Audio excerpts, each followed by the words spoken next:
Welcome to Oxcart Farm Video Adventures. Now I promised you another segment on bow making with this mulberry bow, and that's what we're going to talk about tonight.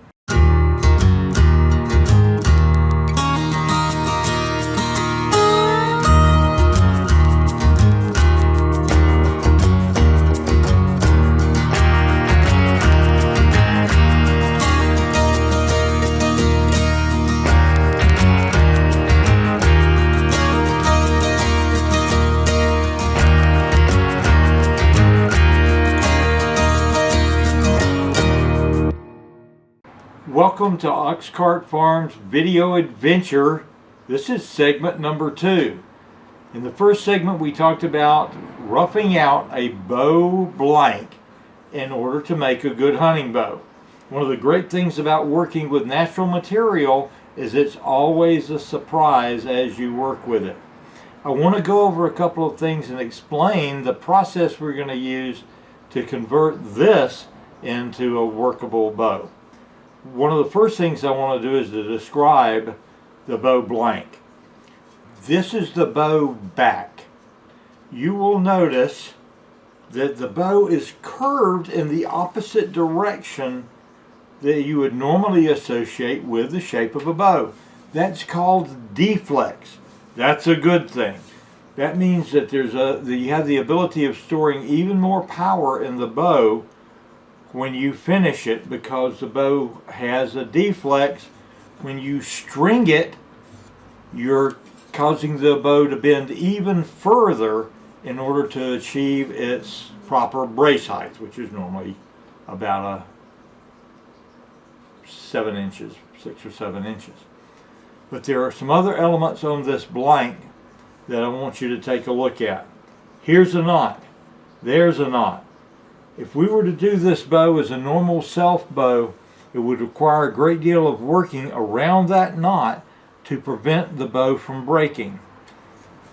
Also, on the other side, on the bow belly, when we were working this down, we came to some areas where there's a problem with the quality of the wood here, and there's a tear out here and here, where material, instead of being cut through, simply tore loose from the belly of the bow. This is the part that's going to experience compression as the bow is pulled this way. This is the portion that's going to experience tension. The decision is whether this is usable or not. I think it's going to be usable because I'm going to change the direction. My original intent was to make this a self bow. That is a bow that is made entirely out of one piece of wood. No additional material on the back, no additional material on the belly. But I'm going to thin this out further. Right now it's about ½ an inch in thickness. I'm going to bring it down to about 3/8. I'm going to get a piece of oryx or Gemsbok horn, split that, and get some deer sinew, backstrap sinew. The oryx horn will be applied to the belly of the bow, the sinew to the back of the bow. But the first thing I'm going to do is to change the configuration of this to increase the deflex. I will place a handle, additional handle wood here to thicken the handle area, and we'll place this on a form after I've steamed it so that these bow tips, starting from about here, can be bent virtually perpendicular to the lay of the back of the bow. We're going to make a composite horse bow out of this mulberry bow blank. This is going to take a little while. But we're going to make a composite horse bow out of this mulberry blank. Now, composite means that it's got different layers. You can simply say you've made a backed bow if you put sinew on here to decrease the chance of breakage on the bow back. But when you use bamboo or horn or additional things, so you've got like a 3-layer bow, and typically it's called a composite.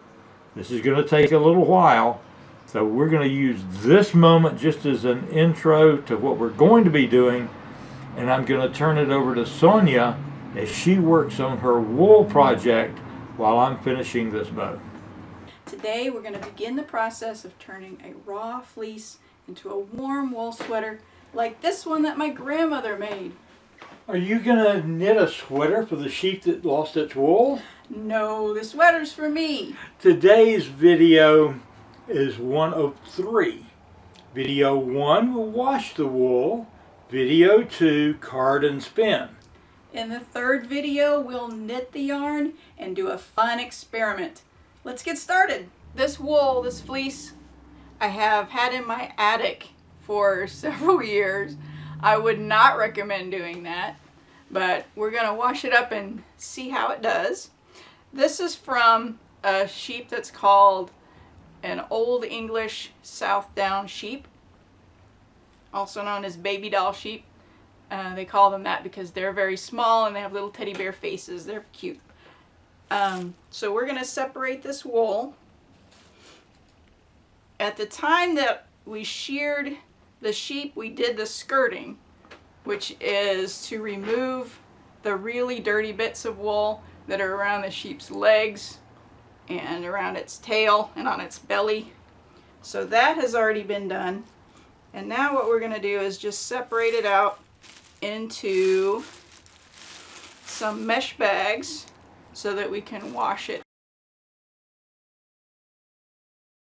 Trying to find where the inside is, part that was next to the sheep.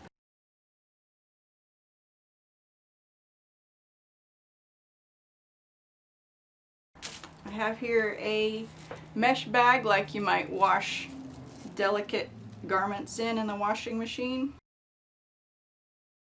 I'm going to roll up a little bit of this fleece with the part that was next to the sheep on the inside.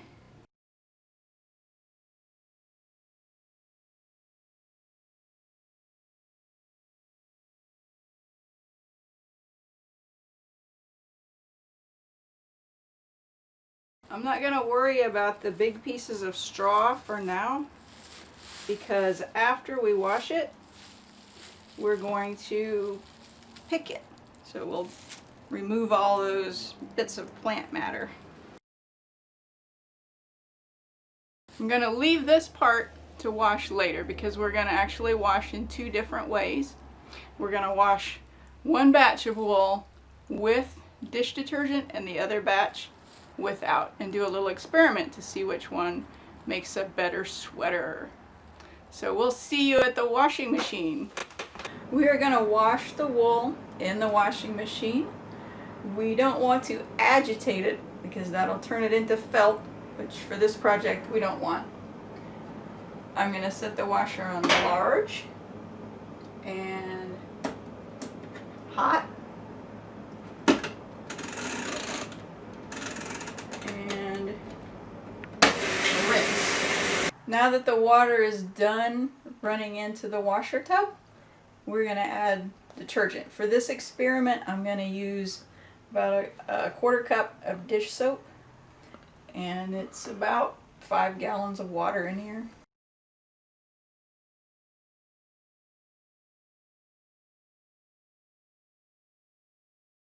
Now that we've added the soap, we're ready to put the bags of wool in the water.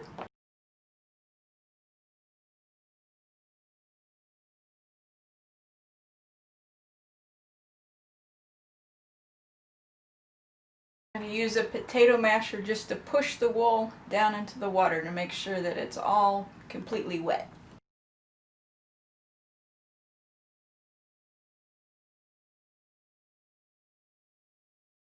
Alright, I'm going to let it soak for 30 minutes, so we will meet back here later. Our wool here has been soaking in the soapy water. The next step is that we're going to spin the soapy water out of the wool. I'm going to set the washer on and spin. Make sure it's spinning. So we'll be back with you after it finishes spinning. The wool is done spinning, and now we need to rinse it, but we don't want to just turn the water off to pour onto the wool because that might felt it. We're going to pull it out of the washer and then fill the washer up with water to rinse and put the wool back in. The washer is done filling, so now we're going to put the wool in to rinse it. I'm going to use the potato masher again to push the wool down into the water and make sure that it's entirely wet. And now we're going to spin that rinse water off of it.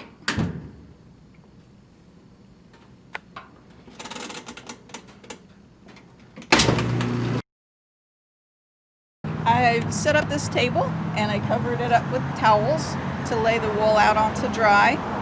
After we lay it out, I'm going to cover it up with some more towels to protect it from things falling, leaves and bird droppings and things like that.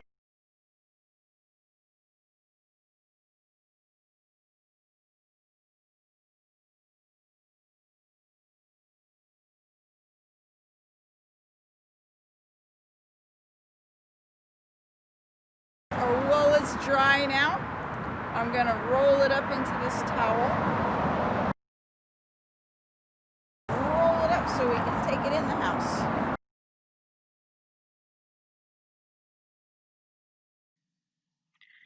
I decided not to wash the wool in the washing machine anymore because it made a big mess in the washing machine. So we're going to wash it in a wash tub.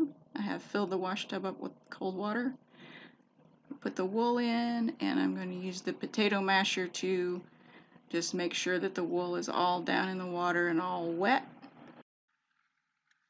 That water is really dirty. Let's rinse our wool a few more times.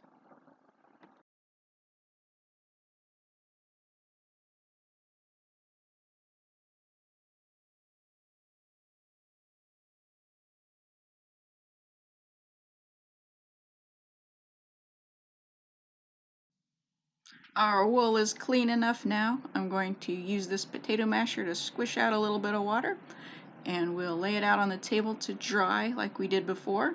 In the next video we will pick and card and spin. See you then.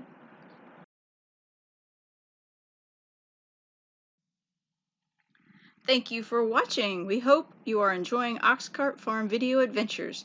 Please like, subscribe, and leave constructive comments and suggestions. See you again soon.